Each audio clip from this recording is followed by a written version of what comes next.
नमस्कार दोस्तों, स्वागत है आप सभी का टारगेट विद अतुल में। आज हम अपने इस नए श्रृंखला में जिन जिन चीज़ों की बात करने वाले हैं, सबसे पहले उसका कुछ परिचय करेंगे और फिर अपने प्रश्नों की तरफ आगे बढ़ेंगे। इस नई श्रृंखला में हम कुल मिलाकर के 25,000 से ऊपर के प्रश्नों का अध्ययन करने वाले हैं, जिसमें घटनाचक्र, पूर्वावलोकन, लूसेंट, सामान्य विज्ञान, इन सभी प्रश्नों का संग्रह है। हम इसमें जितने भी प्रीवियस ईयर क्वेश्चंस जो कि PCS, RO, ARO, Bihar PCS, railway, SSC और यूपीएससी में आए हुए हैं, उनका एक समग्र अध्ययन करने वाले हैं। तो चैनल को सब्सक्राइब करना और वीडियो को लाइक और शेयर करना ना भूलें।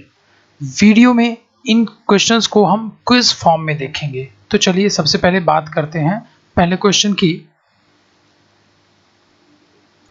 क्वेश्चन की शुरुआत करने से पहले मैं इस क्वेश्चंस के फॉर्मेट को आपको समझाना चाहूँगा। किसी भी प्रश्न के लिए आपको 10 सेकंड दिए जाएंगे, एक टाइमर चलने लगेगा और 10 सेकंड के बाद आपको उसका आंसर बता दिया जाएगा।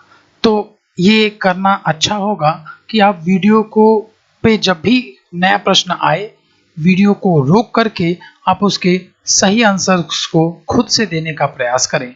और ये सभी क्वेश्चंस हर साल किसी न किसी महत्वपूर्ण एग्जाम में पूछे ही गए हैं, और इन केवल एक ऑप्शंस का ही नहीं बल्कि उन सभी ऑप्शंस का भी हम इसमें अध्ययन करेंगे, जिसमें आपके एक क्वेश्चन से कम 4 क्वेश्चंस तैयार हो जाएंगे।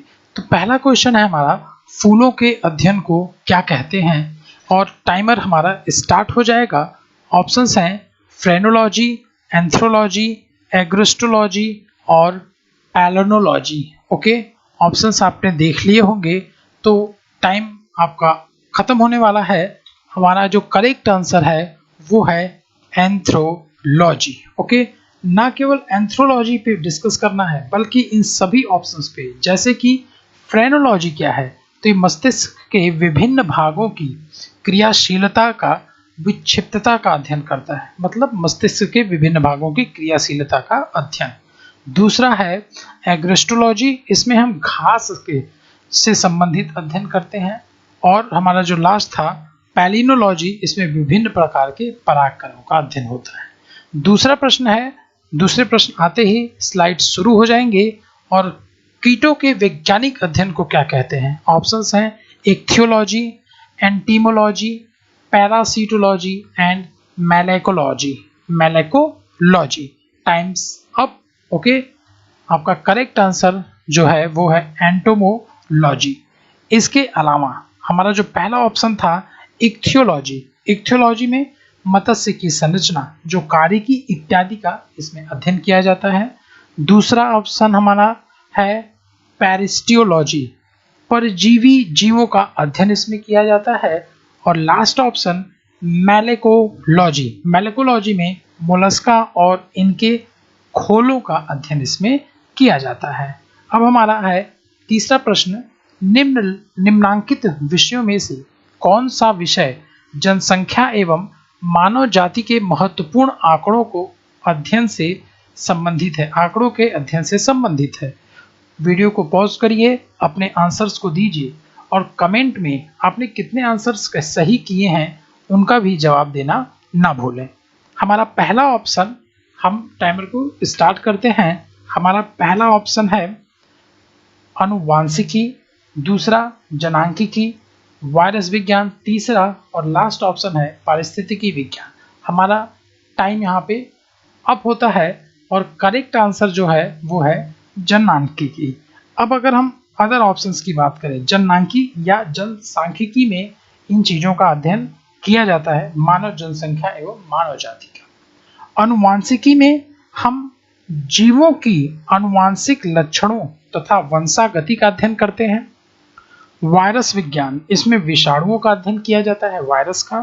एवं पारिस्थितिकी विज्ञान, इकोलॉजी, इसमें सजीवों पर उनके चारों ओर के पर्यावरण, ठीक है, पारिस्थितिकी पे इनके चारों ओर का जो पर्यावरण है इसका अध्ययन हम इसमें करते हैं।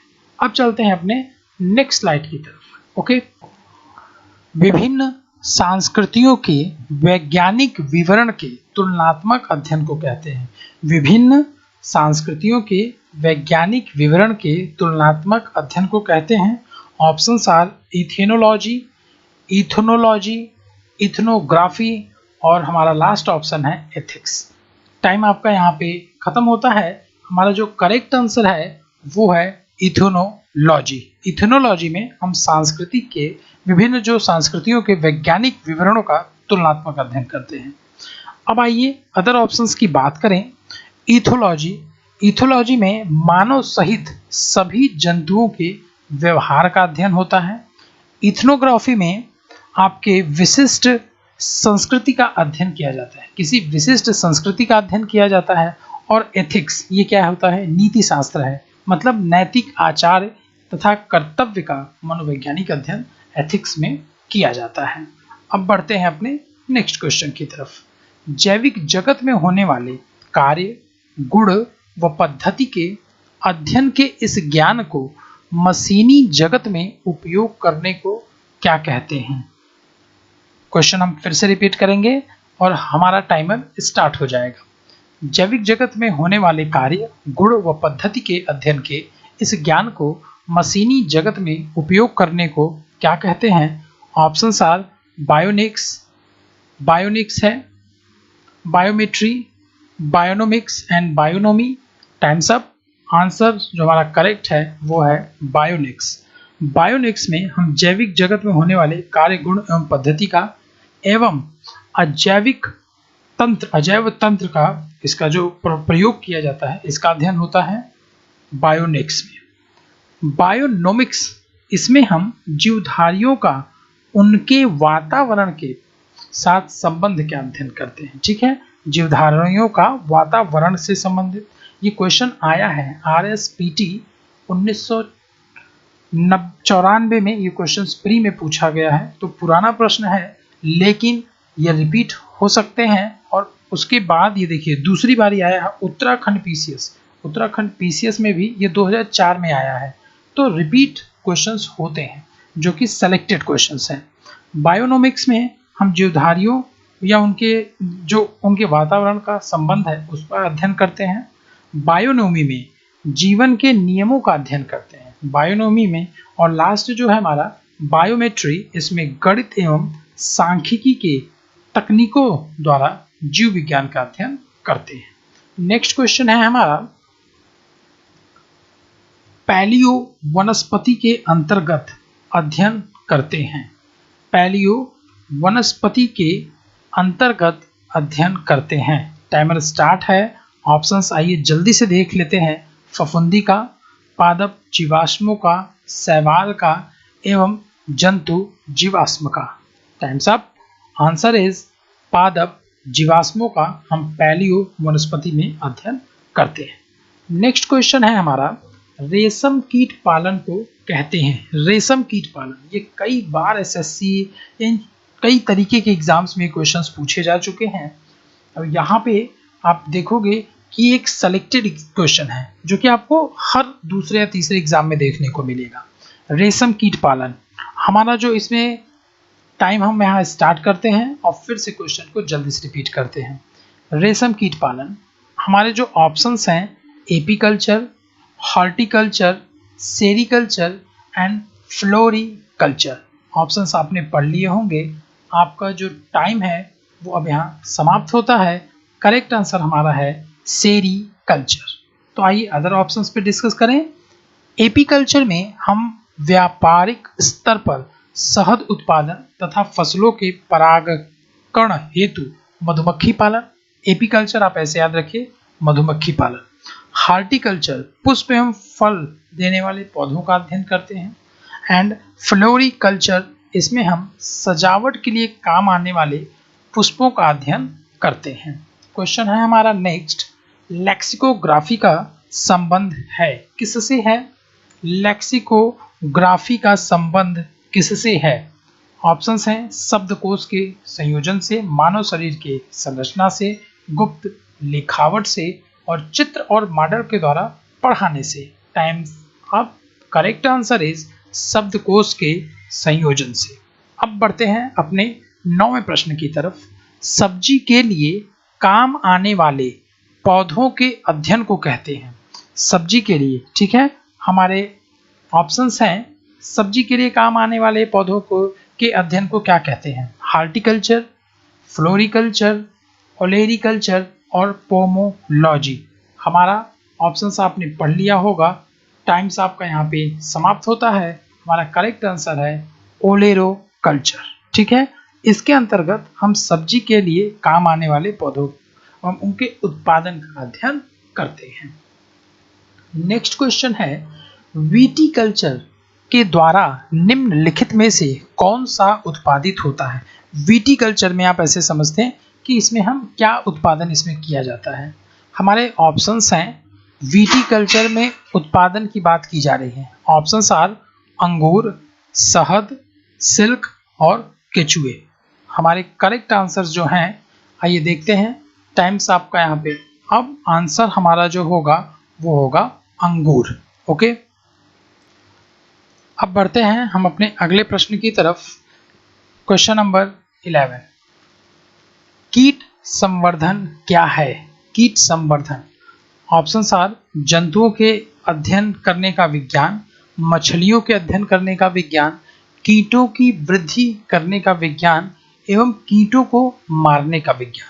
हमारा समय यहीं पे समाप्त होता है और हमारा जो करेक्ट आंसर है वो है कीटों की वृद्धि करने का विज्ञान।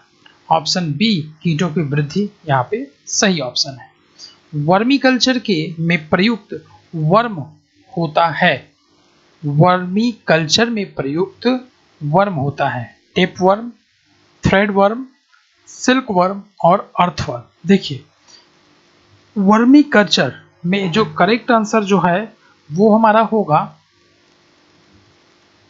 Times up, answer is earthworm. Earthworm ये करेक्ट आंसर है। वर्मी कंपोस्ट को वर्मी कल्चर या केचुआ पालन भी करते हैं, ठीक है। इसे हम क्या केचुआ पालन भी करते हैं। इसमें केचुए के मल से तैयार खाद ही वर्मी कंपोस्ट कहलाता है। मतलब वर्मी कंपोस्ट क्या है? केचुओं से जो मल, केचुओं के जो मल होते हैं उनसे जो खाद तैयार किया जाता है वही वर्मी कंपोस्ट कहलाता है। नेक्स्ट क्वेश्चन है, जेरेंटोलॉजी निम्नलिखित में से किसके अध्ययन से संबंधित है? क्वेश्चन के आंसर्स यहाँ पे दिए गए हैं, तो चलिए अपने टाइमर को स्टार्ट करते हैं। जेरेंटोलॉजी में निम्नलिखित में से किसके अध्ययन से संबंधित है? तो हमारा पहला ऑप्शन है शिशु, महिलाएं, वयस्क एवं वृद्ध। हमारा टाइम यहाँ पे समाप्त होता है। करेक्ट आंसर इज वृद्ध। तो जेरेंटोलॉजी में हम वृद्ध इनका अध्ययन करते हैं। अब इन क्वेश्चन की बात करें तो ये एमपीपीसीएस, बिहार पीसीएस 53वें और 55वें बिहार पीसीएस में ये 2 बार वहां पे पूछा जा चुका है। अब बढ़ते हैं नेक्स्ट क्वेश्चन की तरफ। पैडोलॉजी निम्न वैज्ञानिक अध्ययन से संबंधित है।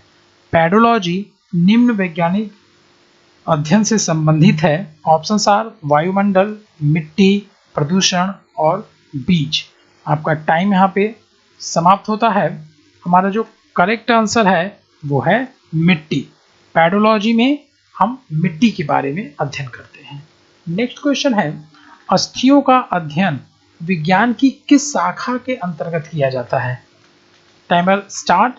आपके क्वेश्चंस की टाइमिंग अब स्टार्ट हो गई है। अस्थियों का अध्ययन विज्ञान की किस शाखा के अंतर्गत किया जाता है? Serology, orology, geology and osteology. Okay, time's up, answer is osteology. Next options की बात करें, ओरोलॉजी में हम पर्वतों का अध्ययन करते हैं। सेरोलॉजी में रुधिर सीरम का वैज्ञानिक अध्ययन किया जाता है और जियोलॉजी आपको पता होगा आंतरिक संरचना, उसमें पाए जाने वाले पदार्थों का अध्ययन हम जियोलॉजी में करते हैं। नेक्स्ट क्वेश्चन है, हाइड्रोपोनिक्स ये क्या है? हाइड्रोपोनिक्स क्या होती है? ऑप्शंस आर मृदा विहीन पादप संवर्धन, पादप में कलम लगाना, सब्जियों का अध्ययन एवं जल संरक्षण। ओके, हमारा चारों ऑप्शन आपने पढ़ लिया होगा। Times up and correct answer is मृदा विहीन पादप संवर्धन ही क्या है? हाइड्रोपोनिक्स कहलाता है। नेक्स्ट क्वेश्चन है, इस 17वें प्रश्न से हम जैव विकास इससे संबंधित कुछ अति महत्वपूर्ण प्रश्नों की चर्चा करने वाले हैं। वर्तमान प्रमाण के अनुसार पृथ्वी पर जीव का उद्गम हुआ है, लगभग वर्ष पूर्व की बात की जा रही है। तो आप 2 के बाद केवल 0 याद रखिए, 2 के बाद 4 0 है, 5 0, 6 और उसके बाद 9 0। तो आपको केवल कैसे याद रखना है, तो इनको हम इसमें समझेंगे। तो ये करोड़ अरब खरब ऐसे हमें नहीं याद रखना है। तो टाइमर स्टार्ट करते हैं।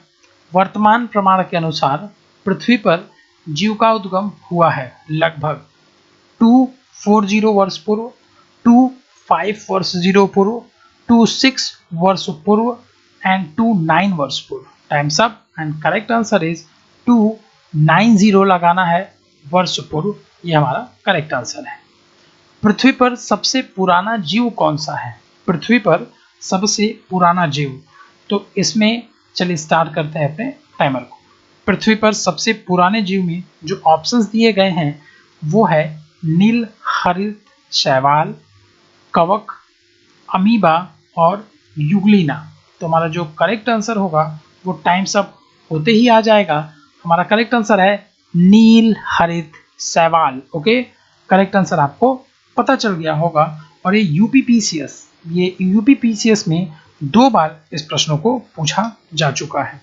क्वेश्चन नंबर 19 नेक्स्ट जो क्वेश्चन है, विकासवाद का सिद्धांत किसने प्रतिपादित किया? विकासवाद का सिद्धांत किसने प्रतिपादित किया?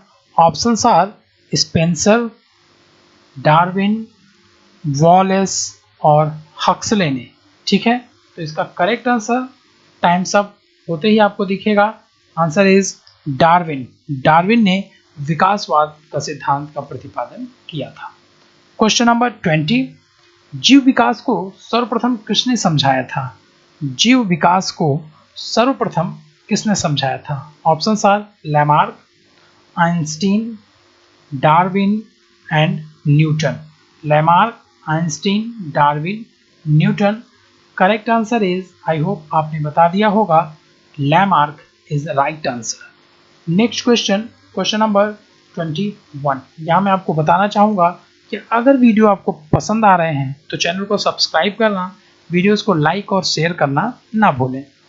जीवों के विकास के संदर्भ में निम्नलिखित में से कौन सा अनुक्रम सही है? तो इन अनुक्रम के बारे में हमें पढ़ना है। Options are octopus, dolphin, shark, मेंढक, केकड़ा, झींगा, पैंगोपेलिक, कच्छप, बाज, सैलामेंडर, अजगर और कंगारू। तो चलिए इन क्रम को देखते हैं। Times up and correct answer is salamander, अजगर, कंगारू। अगर हम बात करें, सैलामेंडर का विकास लगभग 360 मिलियन वर्ष पूर्व तथा कंगारू का सबसे बाद में 145 मिलियन वर्ष पूर्व का माना जाता है। क्वेश्चन नंबर 22 डायनासोर थे। डायनासोर थे, ऑप्शंस आर सीनोजोइक सरीसृप, पैलियोजोइक, एम्फीबिया, मेसोजोइक पक्षी एंड मेसोजोइक सरीसृप। Okay, time's up and correct answer is Mesozoic सरीसृप। Okay, next question is mammoth पूर्वज है। मैमथ किसका पूर्वज है? कुत्ते का, शेर का, घोड़े का और हाथी का। ये इजी क्वेश्चन है। ये भी क्वेश्चन आरएएस, पीसीएस में इन दोनों के प्री में पूछा जा चुका है। Times up and correct answer is हाथी का। नेक्स्ट क्वेश्चन, आधुनिक मनुष्य के वर्तमान का पूर्वज कौन है? आधुनिक मनुष्य के वर्तमान का पूर्वज, ऑप्शंस आर नियंडरथल मानुष, जावा मानुष, क्रो मैग्नॉन मानुष एंड पेकिंग मानुष। Okay, time's up, correct answer is crow Magnon मानुष इज राइट आंसर। 25 विकास का मुख्य कारक कौन है? ये हमारा आज का लास्ट क्वेश्चन है। विकास का मुख्य कारक, ऑप्शंस आर उत्परिवर्तन, लैंगिक जनन, हासिल किए हुए गुण एवं प्राकृतिक वर्ण। विकास का मुख्य कारक किसे माना जाता है? तो हमारा करेक्ट आंसर जो होगा वो है प्राकृतिक वर्ण। Thank you so much guys. I hope आपको ये वीडियोस पसंद आए होंगे। तो वीडियो को लाइक करना, शेयर करना और चैनल को सब्सक्राइब करना ना भूलें। Thank you.